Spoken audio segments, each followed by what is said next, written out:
Hello Stampers, today I'm going to demonstrate how to make this flower magnet. I made this flower magnet using the Stampin' Up! Flower Folds die. I did one flower rose red, pumpkin pie, so saffron, and then I used the sweet stem stamp set and stamped on a piece of whisper white and punched it out for my center, and I added a piece of an old olive brad in the center. And then I used the little leaves die and did that in old olive. The one I'm going to demonstrate is going to be different colors, which what you want to do is you want to cut out the 4 flowers from the flower fold die. I did the big one in rich raspberry, the second big one I did in pumpkin pie, and then the third one I did in melon mambo, and the last one I did in rich raspberry. And then the next thing I did was I took the texture plate from backgrounds 1 and I used the dots and I ran that through the Big Shot just to give a little more texture to the flowers. I don't know if you can see that on there or not.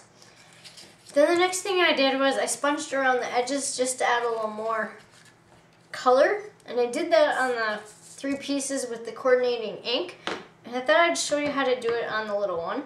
You want to just take your ink pad and your sponge dauber and just dip the sponge dauber right into the ink pad, and then you just sponge around the edges just to add a little color.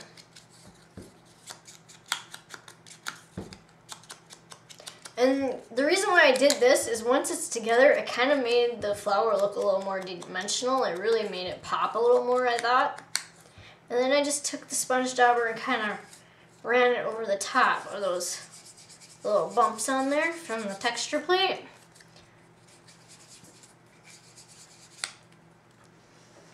Now once you got that done, what you want to do is take your matte pack and your paper piercer, and you're going to layer the flowers all together now. You're going to put the big one down. Basically, you're going to build a sandwich, and what you want to do is make sure each petal goes in between the petal below. And just keep doing that with the colors as you build your sandwich.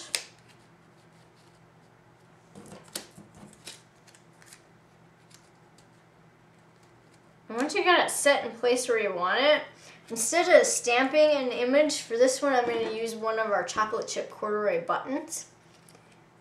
I just punched a hole in the center.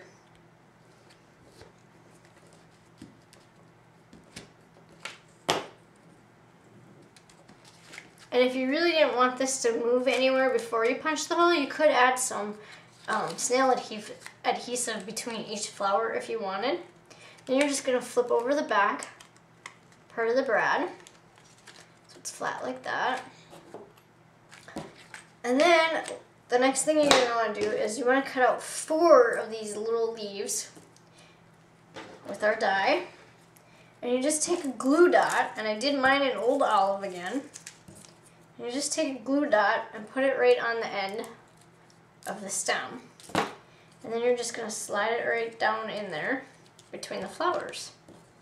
And just put it wherever you think that it looks nice. And you don't have to do 4, you can do as many as you want.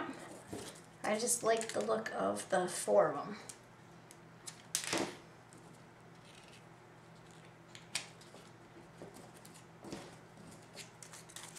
And then once you got that, what you want to do is kind of start bending your flower a little bit. You want it to kind of pop up somewhat.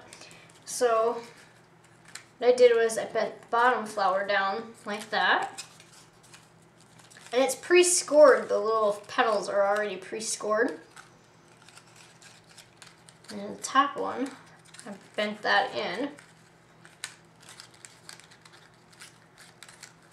The die scores the petals for you, which makes it really nice. And you just bend it how you want to make it look. What looks good to you. Then once you have that, all you gotta do is cut a little strip of magnet. I actually bought a really long strip of magnet and then I cut it down to smaller pieces. And on the back, I put a piece of sticky strip so it would stay on there good. And then all I did was put it right over the brad on the back. Press down. And there you go. You've now created a flower magnet to give as a gift or for the front of your fridge. Thank you.